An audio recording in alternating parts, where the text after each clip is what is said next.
Doctor Zakir, আসসালামু আলাইকুম ওয়া রাহমাতুল্লাহি ওয়া বারাকাতুহু। ওয়ালাইকুম আসসালাম রহমতুল্লাহ বারাকাত।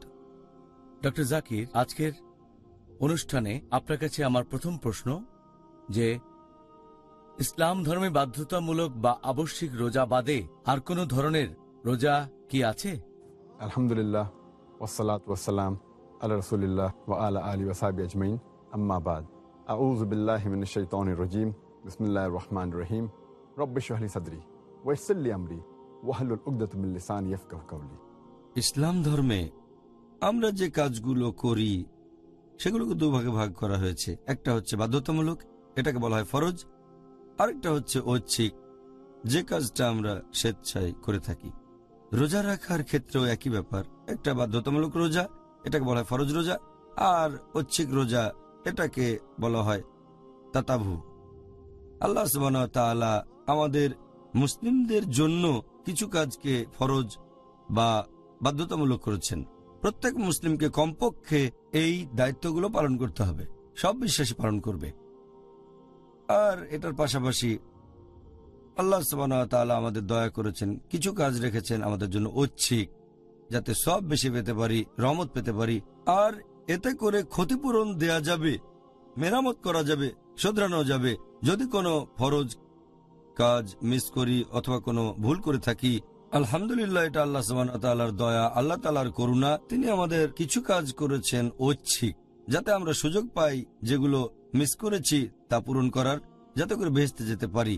একইভাবে রোজার ব্যাপারে বলতে গেলে আমরা পাচ্ছি বাধ্যতামূলক রোজা, আর এছাড়া পাচ্ছি বিভিন্ন ঐচ্ছিক রোজা, যেটাকে বলা হয় তাতাভু। আচ্ছা, ধন্যবাদ। এখন আপনি কি আমাদের দর্শকদের উদ্দেশ্যে বলবেন যে আমরা কোন ঐচ্ছিক রোজা পালন করব, যেগুলোর কথা বলেছেন নবী মুহাম্মদ সাল্লাল্লাহু আলাইহি সাল্লাম? আপনি যদি ঐচ্ছিক রোজা সম্পর্কে বলেন, যখন রোজা ফরজ সেই দিনগুলো বাদে, তার মানে রমজান মাস আর যে দিনগুলোতে রোজা রাখা নিষিদ্ধ, সেগুলো বাদে একজন মুসলিম সারা বছরই ঐচ্ছিক রোজা রাখতে পারে। তবে কিছু বিশেষ দিনের কথা আমাদের নবী সুপারিশ করেছেন যে একজন মুসলিম এই দিনে রোজা থাকলে ভালো, সে অনেক সওয়াব পাবে। একটা হচ্ছে মুহররম মাসে রোজা পালন করা, বিশেষ করে আশুরার দিনে। 2 নম্বর হচ্ছে আরাফাতের দিনে রোজা থাকা। 3 নম্বর হচ্ছে জিলহজ মাসের প্রথম 10টা দিন রোজা পালন করা। 4 নম্বর হচ্ছে শাওয়াল মাসে রোজা রাখা। 5 নম্বর হচ্ছে শাবান মাসে রোজা পালন করা। 6 নম্বর হচ্ছে নিষিদ্ধ মাসে রোজা পালন করা, আশুর আল হুরুম, নিষিদ্ধ মাসে।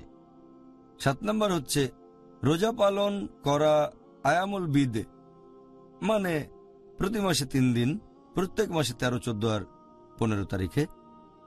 8 নম্বর হচ্ছে সোমবার আর বৃহস্পতিবার রোজা রাখা।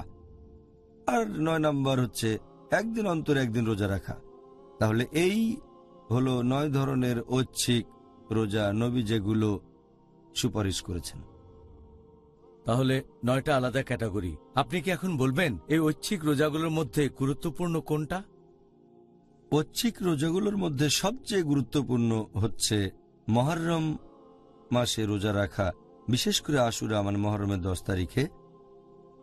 আমাদের প্রিয় নবী মুহাম্মদ সাল্লাল্লাহু আলাইহি ওয়াসাল্লাম বলেছেন, এই হাদিসটা উল্লেখ আছে সহিহ মুসলিমে, খণ্ড নম্বর 2, বুক অব ফাস্টিং, হাদিস নম্বর 2612। এক লোক নবীকে প্রশ্ন করল, কোন নামাজ পড়া সবচেয়ে বেশি গুরুত্বপূর্ণ 5 ওয়াক্ত নামাজের পরে, বাধ্যতামূলক নামাজের পরে, আর কোনটা সবচেয়ে গুরুত্বপূর্ণ রোজা বাধ্যতামূলক রোজার পরে, রমজান মাসের ফরজ রোজার পরে? নবী বললেন, সবচেয়ে গুরুত্বপূর্ণ নামাজ 5 ওয়াক্ত ফরজ নামাজের পরে হচ্ছে রাতের বেলার নামাজ, আর সবচেয়ে গুরুত্বপূর্ণ রোজা রমজান মাসের রোজার পরে হচ্ছে মুহররম মাসে রোজা রাখা। মুহররম মাসে রোজা পালন সবচেয়ে গুরুত্বপূর্ণ। আমাদের প্রিয় নবী মুহাম্মদ সাল্লাল্লাহু আলাইহি ওয়াসাল্লাম আরো বলেছেন, এই হাদিসটা উল্লেখ আছে তিরমিজিতে, বুক অব ফাস্টিং, হাদিস নাম্বার 752। প্রিয় নবী বলেছেন যে আশুরার দিনে রোজা পালন করবে, তার অতীত বছরগুলোর সব গুনাহ ক্ষমা করা হবে, তার অতীতের সব পাপ ক্ষমা করা হবে।